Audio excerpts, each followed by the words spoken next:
رمضان المبارک کا مہینہ اب جانے کے قریب ہی ہے. اللہ تعالیٰ ہم سب کی عبادت کو قبول کرے اور آخری عشرہ بس شروع ہونے والا ہے. نبی صلی اللہ علیہ وسلم پورے رمضان میں عبادات کیا کرتے تھے، لیکن آخری عشرے میں بالخصوص اپنی عبادات کو مزید بڑھا دیا کرتے تھے. اور آپ صلی اللہ علیہ وسلم باقی دنوں کی نسبت آخری 10 دنوں میں عبادات اور زیادہ کیا کرتے تھے اور مشقت بڑھا دیا کرتے تھے. اور نہ صرف خود کیا کرتے تھے بلکہ اپنے گھر والوں کو بھی آخری 10 دنوں میں عبادات میں مزید جو ہے وہ ترغیب دیا کرتے تھے کہ عام دنوں کی نسبت جو رمضان کے باقی دن ہیں ان کی نسبت آخری 10 دنوں میں عبادات مزید بڑھا دیں. اور ان آخری دنوں میں جو آخری عشرہ جسے کہتے ہیں ہم، ان میں جو سب سے اہم چیز ہے وہ کیا ہے؟ لیلۃ القدر. اور لیلۃ القدر کے بارے میں قرآن میں بھی اس کا ذکر ہے. ایک مرتبہ نبی صلی اللہ علیہ وسلم اپنے صحابہ کے ساتھ بیٹھے ہوئے تھے اور آپ صلی اللہ علیہ وسلم بنی اسرائیل کے ایک شخص کے بارے میں بتا رہے تھے کہ اس نے کس طریقے سے اللہ کی عبادت کی. ابن کثیر نے اس کی مختلف روایات بیان کی ہیں. ایک روایت میں ایک شخص کا ذکر آتا ہے اور ایک میں 4 لوگوں کا ذکر آتا ہے. تو بہرحال آپ صلی اللہ علیہ وسلم ان کو بتا رہے تھے کہ کس طریقے سے بنی اسرائیل کے کچھ لوگوں نے اللہ کی عبادت کی 1000 مہینہ 1000 مہینے اللہ کی عبادت کی، اور ایسے عبادت کی کہ پلک جھپکنے کے برابر بھی انہوں نے اللہ کی نافرمانی نہیں کی. اب 1000 مہینے ایسے عبادت کرنا کوئی آسان کام تو نہیں ہے. اور صحابہ چونکہ ان کے اندر عبادات کا شوق تھا، آخرت کا شوق تھا، وہ جب بھی کسی کے بارے میں سنتے تھے کہ فلاں شخص عبادت میں بہت آگے تو وہ ایک دوسرے سے آگے نکلنے کی کوشش کرتے تھے. جب 1000 مہینے کا سنا تو صحابہ کو بڑا تعجب ہوا، کیونکہ 1000 مہینے کا مطلب کیا ہے کہ 83 سال اور 4 مہینے 83 years and 4 months. اب اتنی عبادت کوئی کیسے کر سکتا ہے کہ ایک پل کے لیے بھی جو ہے غافل نہیں ہو. تو انہیں جب بہت تعجب ہوا تو اللہ تعالیٰ نے جبریل علیہ السلام کو وحی دے کے بھیج دیا. اور جبریل علیہ السلام نبی صلی اللہ علیہ وسلم کے پاس آئے اور آ کے عرض کی کہ یا رسول اللہ، آپ کی امت کے کچھ لوگ اس چیز پہ تعجب کر رہے ہیں کہ پچھلے لوگوں نے 1000 مہینے کیسے عبادت کی، تو آپ انہیں خبر سنا دیجئے کہ اللہ تعالیٰ نے ان کو ان سے افضل چیز عطا کر دی ہے. اللہ نے ان کو اس سے بھی افضل چیز عطا کر دی ہے.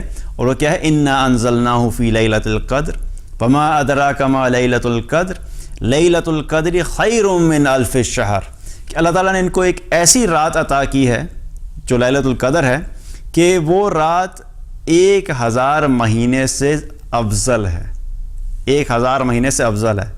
صحابہ 1000 مہینے پہ تعجب کر رہے تھے تو اللہ تعالیٰ نے ایسی رات ہمیں عطا فرما دی کہ جو اس 1000 مہینے کی عبادت سے بھی زیادہ بہتر ہے.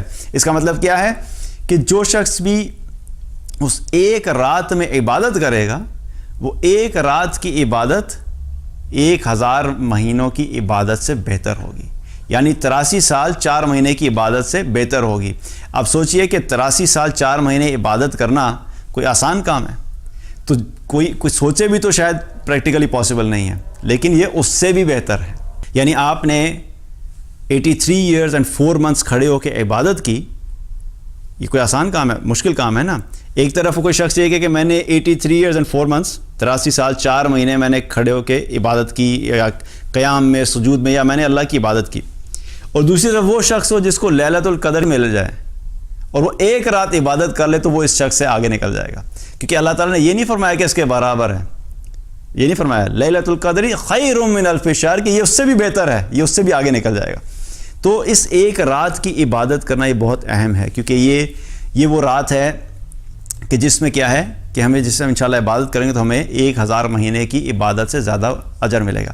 اور دوسری چیز اس رات میں کیا اہم ہے کہ اللہ سبحانہ تعالیٰ کی طرف سے کیا ہوتا ہے؟ تنزل الملائکۃ والروح فیہا بإذن ربہم من کل امر. اللہ کی طرف سے جبریل علیہ السلام اور فرشتے زمین پر نزول کرتے ہیں. جبریل علیہ السلام اور فرشتے زمین پر نزول کرتے ہیں، وہ آتے ہیں. اور ان فرشتوں کی تعداد کے بارے میں نبی صلی اللہ علیہ وسلم نے فرمایا کہ ان کی تعداد کتنی ہوتی ہے.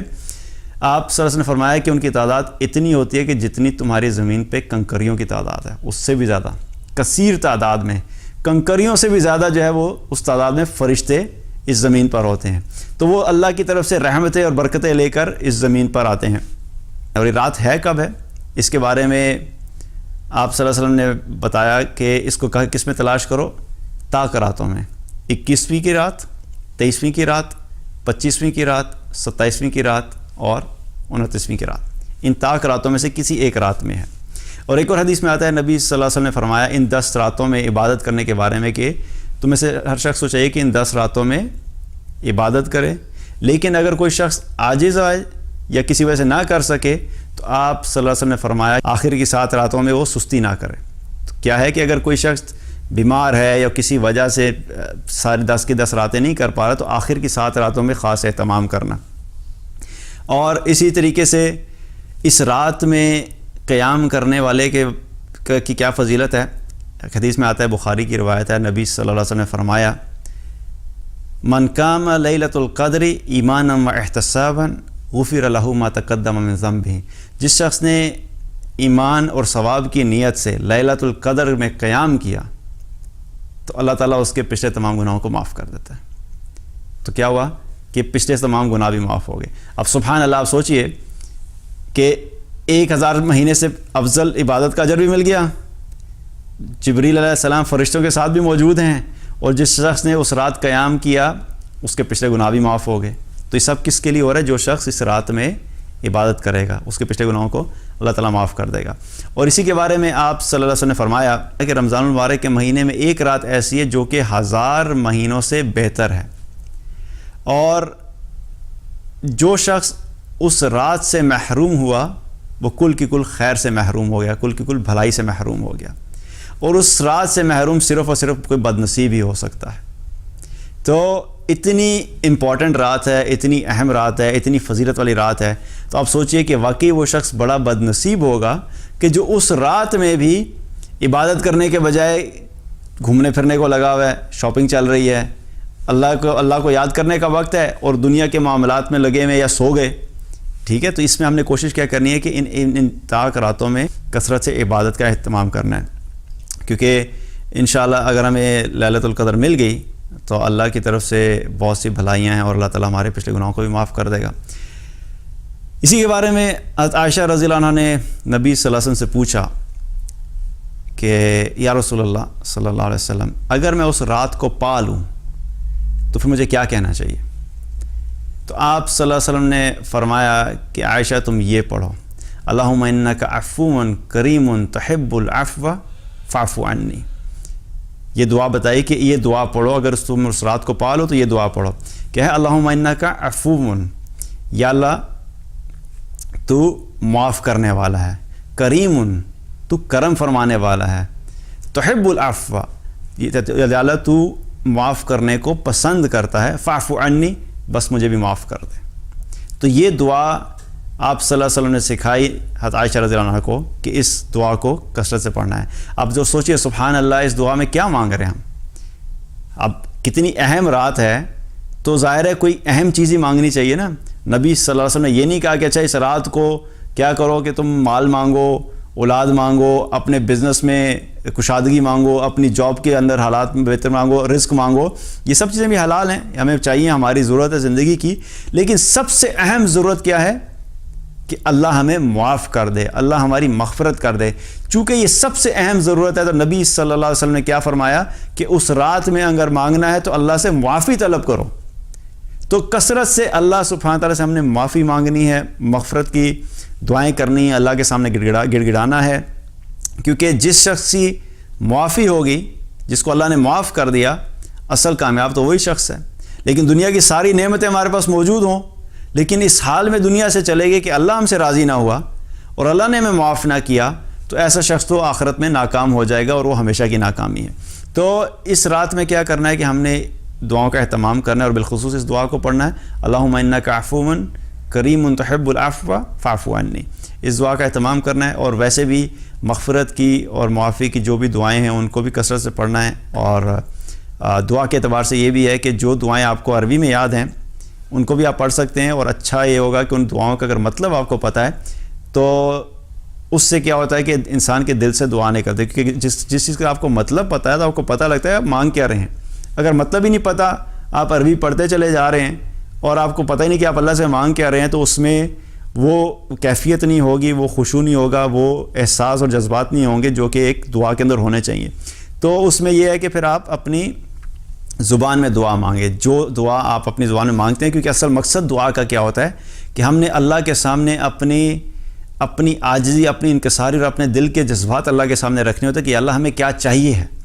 دعا جو ہوتی ہے وہ ہمارے اصل میں جذبات کی ایک عکاسی ہوتی ہے کہ جس کو مغفرت چاہیے ہے، جس کو وہ اس کے دل سے ایک دعا نکلتی ہے، جو دل کی کیفیت ہوتی ہے وہی دعا کی صورت میں انسان اللہ کے سامنے پیش کرتا ہے۔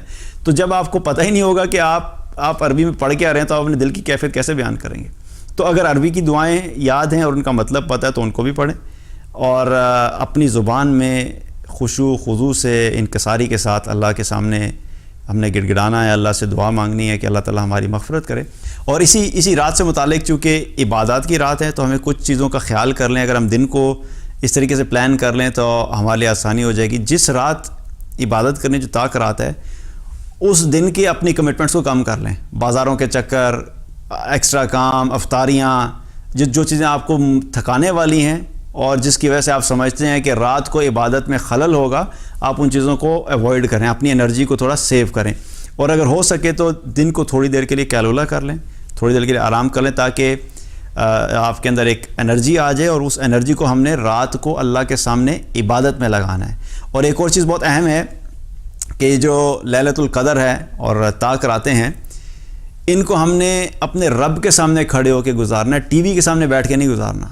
اکثر لوگ کیا سمجھتے ہیں کہ ٹی وی کے سامنے بیٹھ کے ساری رات جو ہیں وہ پروگرامز دیکھتے رہتے ہیں، اور وہ ظاہر اسلامک پروگرامز ہوتے ہیں، اور بہت سے لوگ چونکہ ان کو علم نہیں ہوتا تو وہ سمجھتے ہیں کہ اب اس کے سامنے بیٹھ کے اگر ساری رات ہم نے کوئی اچھی بات سن لی تو وہ بھی عبادت ہوگی۔ ٹھیک ہے، اچھی بات سننا عبادت ہے، اس میں کوئی شک کی بات نہیں ہے، لیکن نبی صلی اللہ علیہ وسلم کا معمول ہمیں دیکھنا ہے۔ آپ صلی اللہ علیہ وسلم کی سنت کیا تھی کہ ان راتوں میں عبادات کرنے کا حکم ہے، قیام کرنا ہے، اللہ کے سامنے کھڑے ہونا ہے، قرآن پڑھنا ہے، خود اپنی انفرادی عبادات پہ فوکس کرنا ہے، نہ یہ کہ ٹی وی کے سامنے لوگوں کی باتیں سن کے جو ہے وہ کہ جی ہم علم حاصل کر رہے ہیں۔ علم آپ حاصل کریں، علم حاصل کرنے کے لیے آپ کا پورا سال پڑا ہوا ہے، لیکن یہ وہ راتیں ہیں جن کو ہم نے ویسے ہی گزارنا ہے جیسے ان کی فضیلت اور جو کرنے کا حکم ہے۔ یعنی کیا ہے کہ قیام کرنا ہے، نمازیں پڑھنی ہیں، قرآن پڑھنا ہے، اللہ کے سامنے دعائیں کرنی ہے، گڑ گڑانا ہے، اپنی عاجزی کا اظہار کرنا ہے، ان چیزوں میں راتوں کو گزارنا ہے۔ تو کوشش یہ کرنی ہے کہ ٹی وی کے سامنے بیٹھ کے برائے مہربانی راتیں مت گزاریے گا، وہ یہ کرنا ہے کہ ہم اللہ کے سامنے کھڑے ہو کے ان راتوں کو گزاریں اور عبادت میں گزاریں۔ تو انشاءاللہ اس چیز کی بھی کوشش کریں گے، اور یہ کوشش کرنی ہے کہ آخری 10 راتوں میں کوشش کریں کہ ہر رات میں ہم اہتمام کریں قیام کا، اور اگر نہیں ہے تو طاق راتوں میں تو لازمی کوشش کرنی ہے کہ ہم نے اپنے آپ کو عبادات میں لگانا ہے، اور نہ صرف ہم نے خود کرنا ہے بلکہ اپنے گھر والوں کو بھی کرنا ہے، کیونکہ نبی صلی اللہ علیہ وسلم کا بھی یہی طریقہ تھا کہ اپنے گھر والوں کو بھی اٹھایا کرتے تھے۔ حضرت فاطمہ رضی اللہ عنہ اور حضرت علی رضی اللہ عنہ کے پاس جا کے آپ صلی اللہ علیہ وسلم کو اٹھایا کرتے تھے کہ تم لوگ بھی اٹھ کے عبادت کرو۔ تو یہی چیز ہم لوگوں نے اپنے گھر والوں کے ساتھ بھی کرنی ہے، کیونکہ اکثر ہوتا ہے کہ ہم خود تو جنت میں جانے والے کاموں میں بہت آگے ہوتے ہیں اور گھر والے جو ہیں وہ پیچھے بیٹھے ہوئے ہیں۔ تو اگر جنت میں جانے کی کوشش کرنی ہے تو ہم نے اپنے لیے بھی کوشش کرنی ہے، اور اپنے ساتھ ساتھ اپنے گھر والوں کو بھی لے کے جانا ہے، کلے ہی نہیں ٹور جانا ہے، سب کو لے کے چلنا ہے انشاءاللہ۔ تو کوشش یہ کریں کہ سب کو لے کے چلیں، اور اللہ تعالیٰ سے دعا ہے کہ اللہ تعالیٰ ہم سب کو ان راتوں میں کثرت سے عبادت کرنے کی توفیق عطا فرمائے، اور ہم سب کی عبادت کو قبول فرمائے۔ اللہ تعالیٰ ہم سب کو عمل کی توفیق عطا فرمائے۔